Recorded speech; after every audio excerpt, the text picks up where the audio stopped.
Here at the Brave New Teaching Podcast, we are always looking for the newest, most engaging, and fantastic books for you, the teachers, to step up your game and enhance your practice. And we have a brand new book recommendation for you that we just couldn't wait for an entire episode to share. If you are looking for a professional development book that's going to serve you over this winter break, or maybe even as a gift to a fellow educator, we have got your next recommendation. You need to check out Roll Call by Dr. Jenna Copper. As you know, Dr. Jenna Copper is one of the greatest friends we have over here at the podcast. You have downloaded her interview with Marie almost more than any other episode. So I know that a lot of you have heard Jenna and her work and what she's up to. So not only should you listen to that episode, but you need to check out Jenna's brand new book. This book is phenomenal. And as you know, Dr. Copper is an education professor and former English teacher. So she's in everything from teaching students to teaching teachers. And she has written the ultimate guide to creating lessons that will really and truly captivate your students while still meeting those all-important standards. This book, Roll Call, is packed with practical strategies and innovative ideas that will transform your classroom. And for a very special bonus time, Jenna is offering an exclusive perspective plan toolkit absolutely free when you purchase Roll Call. It's going to be so awesome, and you are going to love all of the new ideas that you get. You can buy Jenna's book right now on Amazon. So head over to Amazon.com. Find your copy of Roll Call, and then once you have your order, you're going to go to rollcallbonus.com. That's ROLECALLBONUS.com, Roll Call Bonus, or head to today's show notes and claim your free perspective plan toolkit. It's a freebie right now when she's launching her book for the very first time. It's not going to linger around for very long. Your students will thank you, and you're going to thank you, because this is going to make you feel good about teaching and really amp up your energy. We're so excited for you to read it yourselves and let us know what you think. Talk to you soon and enjoy the show. Well, hello and welcome back to Brave New Teaching. Hello, Amanda. Hi, Marie. What are we doing on this fine day of 2025? Pretty darn good. I'm actually excellent because every day I get to talk to you is a great day. Aw, thanks, bud. It's true, though. It's true. I mean, it is a good day. We actually, yes, truth be told, fair listeners, I was doing my best to be Lady Whistle down there. I do have good days when we do a bunch of recording like we've been doing today. We got to talk to 2 different authors today already, and we are now going to talk about a topic that has been pretty hot for a while, which is the infamous Atlantic article all about the stuff we already know about, teacher friends. But, you know, all of a sudden, all of us kids aren't reading? What? Let's talk about it. Are you as flabbergasted as I am? I'm gasted. What? We sent you guys an email and a couple of little social media heads up about this back in January to let you know we were getting ready to record this episode. And so thank you to those of you who wrote us some emails, who left us some voice notes. We're going to be using all of that kind of good stuff today and next week on this 2-part episode where teachers react. There are actually some YouTube reaction videos out there that were kind of interesting to this article. And honestly, I really only picked this because I knew a lot of you had already seen it or seen the chatter about it. And I thought, you know what? Our podcast should do some reaction videos / audios to some of these things that are out there in the trending world. So I'm excited to see what you all think of our take on Rose Horowitz's article. This is in the November issue of 2024 of The Atlantic. And just for those of you who are like, I can't get it, I don't subscribe. I'm not mocking your voice, but I just hear it a lot. And so we will. My voice is way worse when she imitates it. So that was actually really flattering. It really wasn't an invitation. It's I love you all. But I found the answer for you. So this is the good news. The answer is you need to use your library card, and you can just, I'm so lazy that I just did the little chat button on my library, and I said, hey, I need to access a copy of The Atlantic. How do I do it? Hey girl, and then they did it all for me. But basically the moral of the story is most public libraries have accounts with Flipster. And I was able to just log in to Flipster with my library card and get all kinds of magazine subscriptions that I'm already, I guess my taxes are already paying for. Isn't that great? I know some people said that their school databases had. Yes. Yeah, I was going to say, and I think mine used to. I don't think our district subscribes anymore unless there's a different way for me to find it, which like I would not put it past myself to just have not tried hard enough to find it. So like you telling me and then me going to the show notes of this episode and clicking on Flipster or whatever the heck it is. Yeah. Yeah. I didn't even pay that much attention. I would just go to the link and be like, tell me how. Do it for me, chatbot. Beep, boop, beep, pop. Do it for me. We're pumped. I mean, Marie and I read the article when it came out. We read it again before this episode. We have a lot of thoughts about all of the things that are in this article and the subsequent, there was a podcast episode that came out. An interview. It was like a shorter version. So the other thing that I want to make sure we say now is the reason we're talking about this is yes, like let's talk about it as a community, but then also when conversations like this come out into the larger public or like what am I trying to say? Like Gen Pop basically start talking about things that we understand from a specific educator's perspective. That means that it's a great time to start having really well-driven conversations. And so we have put together for you a little discussion guide with some questions, some discussion starters, some notes from the things that we are talking about so that you yourself could download this guide, read it over, bring it with you to your next department meeting, talk to colleagues, talk to the rest of your department, your school, just your children, your students, even if that's like a discussion we have in my classroom all the time is about reading habits and who consider themselves readers and not and why and what that even means. Yes. So like that's the bigger why here. Head to bravenewteaching.com/kids-can't-read to get your hands on that discussion guide, because this is a really important conversation that we think more people should be having in really thoughtful ways. And when we heard from what all of you were thinking, we were like, yes, we're all on the same wavelength, then let's push further. We don't want to create an echo chamber. We want to create productive discourse. And that's also something that we're going to be focusing on this month in Happy Hour. Yep. So Happy Hour teachers, you're going to be getting more communication about this in your emails specifically, but in our kind of like trifecta of the way that we structure Happy Hour these days, this month is all about implementation and community and kind of putting things into practice. And that's going to involve a lot of co-working hours. It's going to involve us getting together over Zoom to chat through things. And so we're really looking forward to having maybe even this conversation with you. And it's going to be really up to you guys. But when we show up to those things, we can talk about this in detail. And really, Marie and I, our goal, and we normally don't plan our episodes. We really just talk.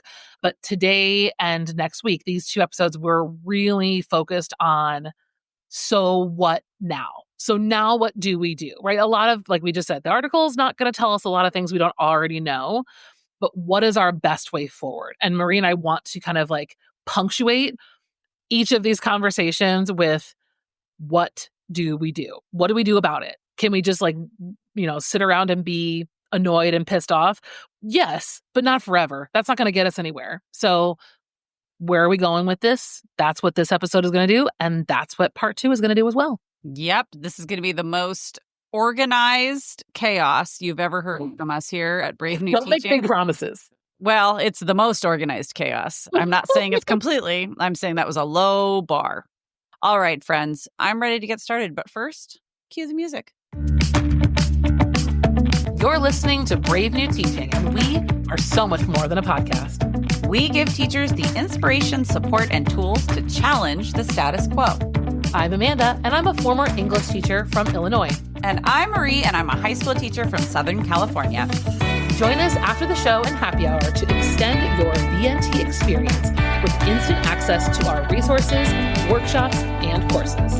Visit shop.bravenewteaching.com/happy hour to join us today. We're so glad you're here. Enjoy the show. Okay, so as we said in our intro, we have broken down our reactions, I guess, our thoughts, our responses to the article from The Atlantic entitled "The Elite College Students Who Can't Read Books." Subtitle, to Yes. read a book in college, it helps to have read a book in high school. Yes. And I mean, listen, did So- I have a reaction that was defensive? You bet your buttons. I had that reaction multiple times reading through the article, and then multiple times when I subsequently read the article, because I had these moments of like, you guys have no idea. They have no idea. I mean, they have. So let's talk about it. We've basically broken down our response into 4 parts. We're going to talk about the first 2 right now, and next week we'll come back with the second 2 because it's a lot. And we know that you're busy people and you might be having the same reaction that I have, which is go to hell. But no, I mean, sure. And like Amanda always likes to say, and what are we going to do about it? And what are we going to do about it? I am going to tell people where they can stick it, but then we're also Going to do going to something talk about about what we're going to do about it. Oh, I'm Amanda and I'm productive. it. Okay. So here's Love you. first and foremost, kids these days, Gen Z is just like not reading. That is the first claim of this article. Number 1, Yes. Gen Z isn't reading. Full stop. Really? I know. First of all, like, and we're gonna talk about, like, claims of the article, what they're stating or what they're citing, and then what we as educators see and cite. And my first thing is, I don't know that that's true. I really don't know that that's true, that kids are reading less. Like, what is the basis? Well, there were a couple things both in the article and the podcast, and that they tried to really clarify that it's not that they're reading less, it's that they're reading the fewest amount of books in recent history. And that I might say is true. But what you said earlier, that they're reading less, I don't think that's necessarily true. Reading books cover to cover in terms of like a stack of completed titles, that I can definitely see that's true. I can see that that's true, but I feel like there's a qualifier here. It's There that are we're so many. talking about where our pool is kids from elite colleges who are not just applying for, but being accepted to and then attending elite colleges. And whatever elite colleges means is Ivy Leagues, right? Like let's just be very transparent and plain about what we're talking about here. Because I teach in a classroom, as Amanda did when she was in the classroom, that has quite the cross section of human beings from varying cultures, varying English language arts abilities, from varying socioeconomic levels. And I will tell you that most of my students, even the super high achievers, are not going to go to an Ivy League. I mean, a lot of it's because we're in Southern California and like there's other schools here, like the whole UC system, but also because that's just not within their grasp. That's just not going to happen. I can tell you without a shadow of doubt that I have seen more girls reading than I ever have before in almost 20 years in the classroom. We're going to get into that in a minute. Let's talk about what the article is talking about. But I just wanted to, like, my first bit of defensiveness had to bubble to the surface. It's already here. Yes. So, Marie, Yes. if we were to like zoom out, right, it seems like the article is really trying to kind of place some general blame on technology, on phones, on this quote where Daniel Williams says that, being bored has become unnatural. The kids are, right, they're in this social media generation where they want fast, and no one has the desire or ability to Stamina. Yeah. the stamina to be inside of a book from cover to cover. And I think that on a large scale, we're definitely feeling that. Like, Oh, absolutely. Yes. I wouldn't say that like it feels that much different from when I started 15 years ago. Like Right. it's kind of always been hard. And I don't think that cell phones have necessarily made it harder. Kids have always been looking for a way to do something that's distracting them from what their teachers are asking them to do. I hear way fewer tech decks on tabletops in my classroom. There's way less pencil drumming. There's way, like, I don't see fidget spinners the way that I used to. But like, to your point, there were always, you know what I mean by a tech deck? The little, I do. Yes. that is one of the sounds that will drive me to drink. Like, I can't with the tech deck. Anyways, we're coming back to reality now. So yeah, I mean, I think you're right. Like, technology is, though, a much more addicting habit Yes. that is a distractor.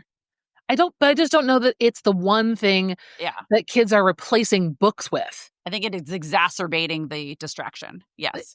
Yes, and so I think to the point of the article, like I don't think it's easy. It's not that easy to just say phones are the problem, social media is the problem. Right. That's why we're not reading books. And yes, kids are definitely having a hard time wrestling with being bored.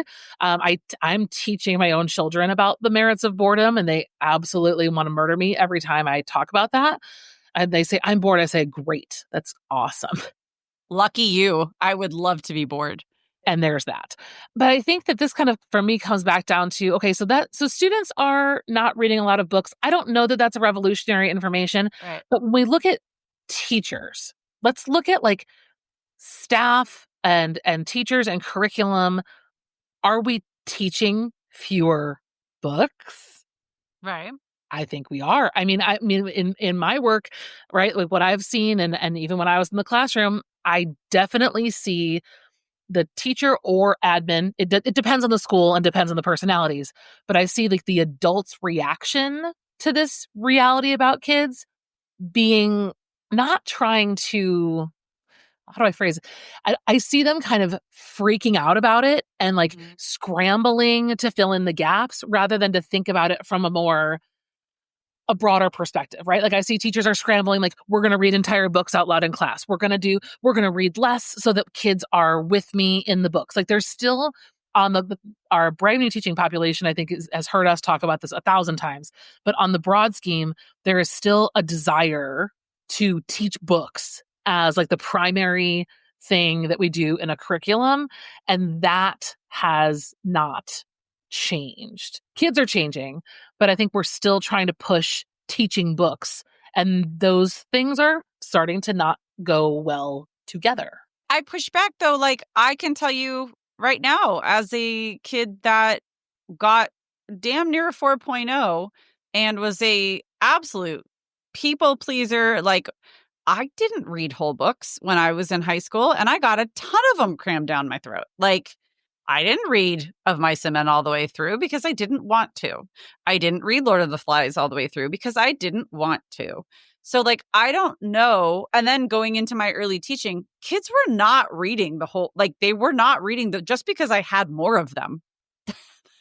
I would dare say that there were fewer kids. I think they could probably quote random crap out of a lot of different books from having heard about them in class from me as their teacher talking about it in front of them. But I don't know that. I think that what we're actually seeing, rather than teachers are responding by assigning fewer books being the end of it, teachers are responding by assigning fewer books because we're choosing the ones that we're going to actually fight for. Because I don't know that kids were reading more books before. I think they were talking about them and they're allowing them to be read around them. But I just see such a flaw in some of this reasoning. I think we're both saying the exact same thing. Oh, okay. I think that the kids have stopped pretending. There you go. There you go. Because they don't even have they don't care anymore. And I'm not saying that like it's a them problem. I'm saying like that's just what it is. It's a generational personality too, right? Like that's telling things like they are. I mean, that's our generation did not tell things like they are. That's true. Millennials did not. Well, and it's true. And because I don't want like me saying, well, they don't care to be like and then therefore we're all off the hook. No, it's just reality. And it's not even a judgment on it. It's just what it is. They just don't care. And we haven't necessarily given them the reason, right? We haven't found their currency in a lot of ways. In a lot of ways. This is a very global we and a very global they in the idea of getting them to read. It takes me as a, veteran teacher a while to get to know kids in my classroom to the point where I think I can put together a list of novels that I think that they will like. Whereas I used to be 10 years ago, I used to be able to be like, oh gosh, kids are going to love this. And what do you know? They did. What do you know? And I think to your point earlier, I think that there's two different ways to scale back. Yeah. What you're asking kids to read. There's a really thoughtful way to reconsider what gets stage time and how much. And then I think there's a purely reactional panic way of doing that, which is kids aren't reading. I now have to teach all excerpts. And that's a lot of admin and school boards and like curriculum people that are doing that. Not teachers. Teachers want kids reading books cover to cover, but that's not, and this article goes through that, right? Is that the curriculums that are being handed to teachers and expectations are if kids aren't reading, ask them to do less. And that is something that I take issue with because that's not it, right? It's what you're saying. It's being thoughtful about what you are asking them to do. It's about being thoughtful about the way that you present choice. It's about being thoughtful about the way that you move through other types of genres. We look at graphic novels, we look at plays, we look at film. It's about valuing and really thinking about what's going to meet my kids where they are, but not sacrifice stamina, not sacrifice the need to have complete whole stories in their lives. I was an AP kid and I didn't read stuff either. Oh my gosh, I was such a brat. Like I wanted the status of being a quote unquote good kid, but I was going to fake things left and right for sure. And yeah, having more books on a list did not translate to any other kind of success. It was kids masking and it was, that's what it was. But I think that's, as we think about like kids reading fewer books, what is our best way forward to kind of bridge this dilemma, right? We need kids to read full stories. We need them to have the experience of a cover to cover book more than once in their high school career. Right. What is our best way forward, acknowledging all of the realities? I mean, I think for me, the thing that I jotted down for myself was that I think it's really important because if I could give like the big picture point of view, when I work with departments that are united and cohesive and they don't just get along, but they talk about this stuff all the time. It's valued. It's part of their department meetings. It's part of the way that they go about making decisions. Those kinds of healthy departments are doing good things with books with kids and kids are reading. I think when departments start to feel fractured and these values are wildly different from one another, and then kids go from a freshman teacher who believed this to a sophomore teacher who believes this, then to a junior, then to a senior, that's where I think a lot of kids get lost in the reading is when we as the adults can't make it extraordinarily clear why we're reading books. It's a big ask. Well, it is. And I can tell you I'm right aware. now that wouldn't happen in my department where we're currently at. I left a department because of that. That's why I'm here now. I have a pretty high functioning one. Like we're pretty good, but like that conversation, well, that's also partly why, friends, we're having this conversation for you and why we have a discussion guide is because like if your reaction is the same as mine, where in pockets, absolutely this is happening. And even on a philosophical values level, I can tell you from my own perspective that my colleagues, we believe in why kids should be able to enjoy reading. Like we believe in the joy of stories and empathy and sharing. And then when it comes down to the implementation, it gets real dodgy. It's just, there are so many layers. It seems to the outside world so simple, doesn't it? It does. But like there are so many layers to what and how a person teaches and has taught for whatever X amount of time that they have been in front of kids and in, classroom spaces. And it just is, even though it shouldn't be, or it sounds like it shouldn't be, it is very multifaceted and very complicated. And I honestly think the best way forward is these conversations to start right now, because I love what you're talking about. And I think that is a great goal to reach for. And I also know that it will take little tiny moments of action to help start to facilitate that kind of a commitment to unifying. That was a lot of big words that I hope meant something. Well, they did. And Marie and I talked about this beforehand, but here we are. It's hard sometimes for me to talk about our work without feeling kind of selfish or self-conscious, but this is exactly what we talk about in curriculum rehab. Yeah. Marie and I don't always have the other, the leadership necessarily or whatever it might be to do it. But that's why we built curriculum rehab. We wanted to build something for teachers that has the kind of structure that we need in order to make this happen. If we want kids reading books, then we need to be really intentional about the curriculum that we build. It's the foundation. And I think that that's something that we really consider, right? With curriculum rehab, the way we do whole class choice, whole class choice, Yeah. whole class, going back and forth and really managing through what's going to help kids best is having a clear, your head is clear about where you're going. And when kids see that, they're part of it.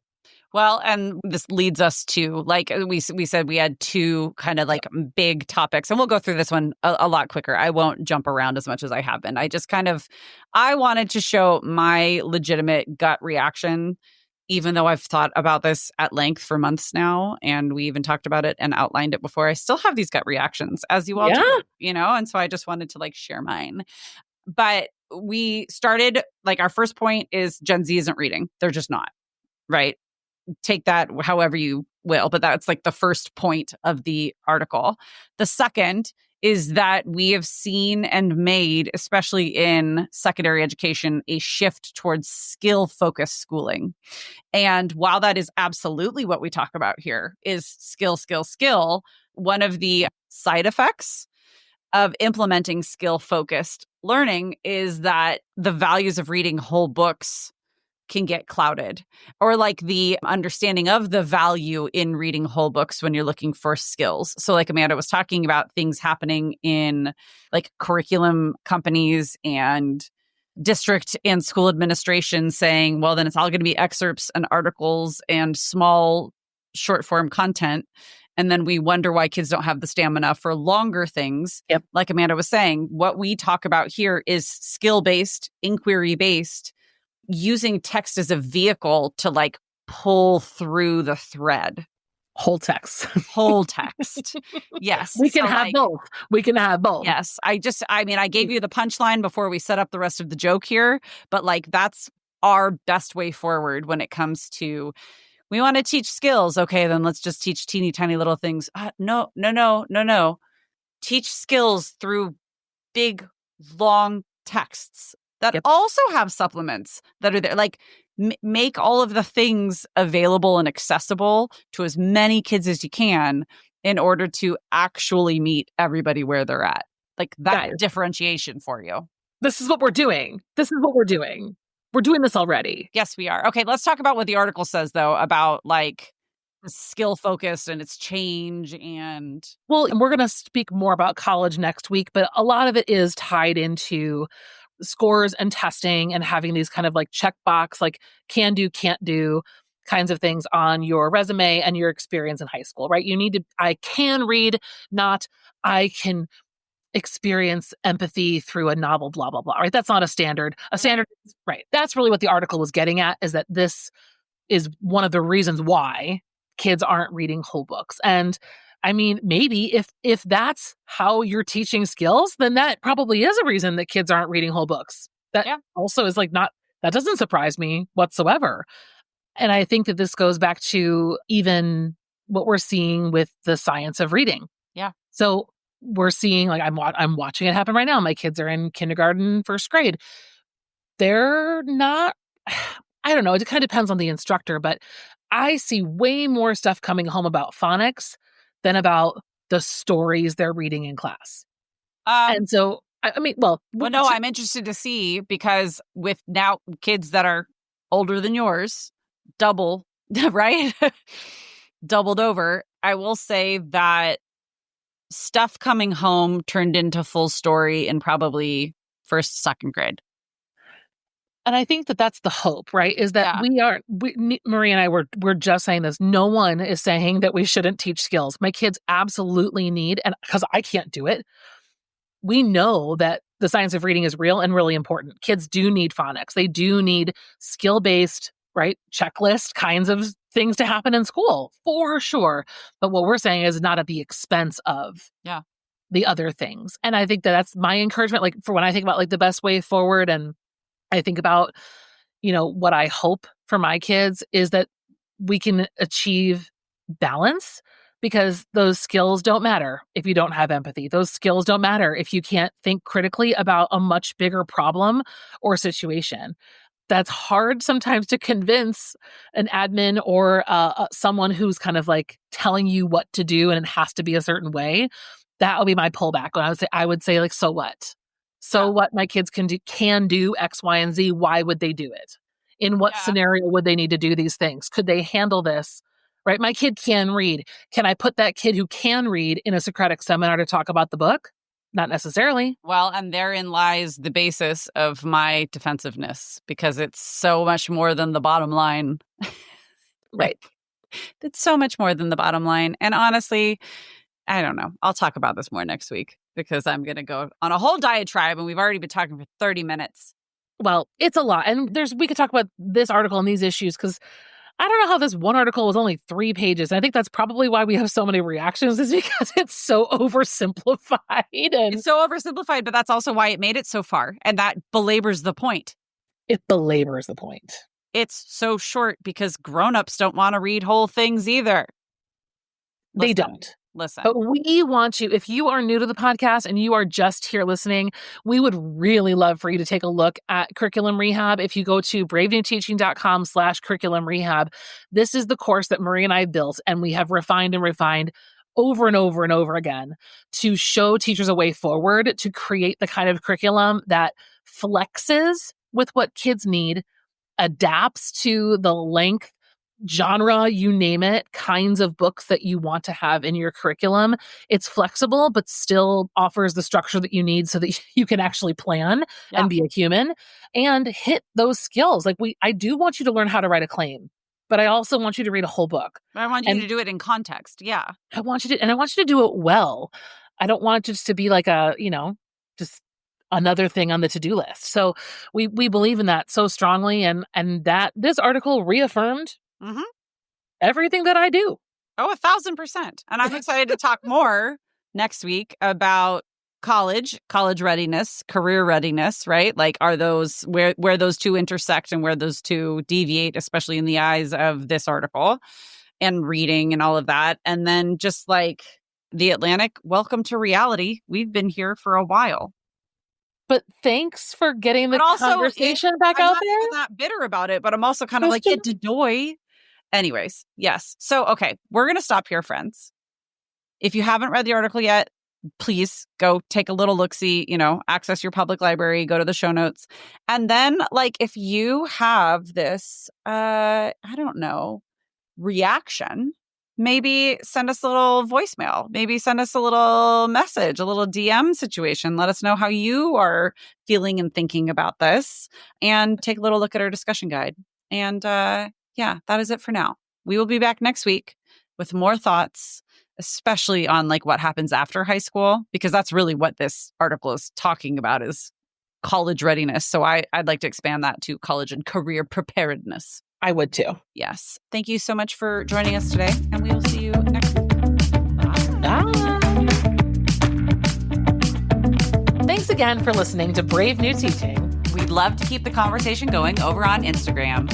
And while you're there, check out the links in our bio for the most up-to-date events going on in Happy Hour and the Brave New Teaching community. Thanks for being here, and have a great week at school.